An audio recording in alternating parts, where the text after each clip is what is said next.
So, what's up guys? So, ngayon mag-morning routine tayo dito sa Minecraft. So, magpa-press-presso na ako. Pabalikan ko kayo. So, yan nga na, naka-press-presso na tayo. So, ngayon mag-morning routine tayo. So, ang first kong ginagawa pag sa real life is naliligo. Kaya maliligo ako. So, walang banyo dito sa ginawa kong bahay.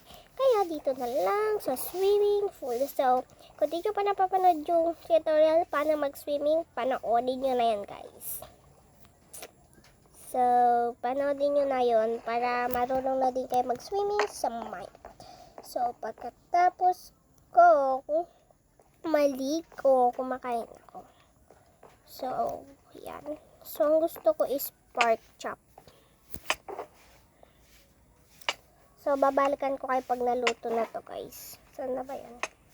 Babalikan ko kayo pag naluto na. So, yan na nga guys. Luto na. So, kainin na natin. Yan.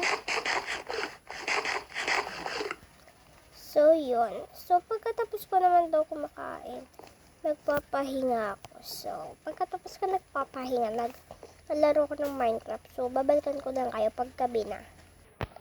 So, yun nga, no, guys. Nagsa-sunset na dyan. No? Eh, nagsa-sunset na. Sirado na natin ito. May ilaw tayo dyan, pero fan pa to. So, magluluto naman tayo ngayon ng chicken para sa gabihan. Yan. Nabalikan ko kayo pag naluto na siya. So, yun guys, naluto na yung chicken. Kainin na natin. Yan, kainin na natin.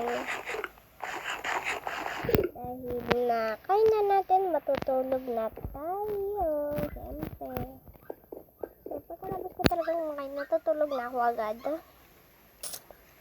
So, yan. So, yun na. So, babalikan ko. So, yun lang naman ang mga ginagawa ko sa real life.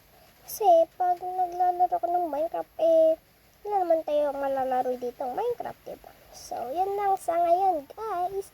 Bye-bye!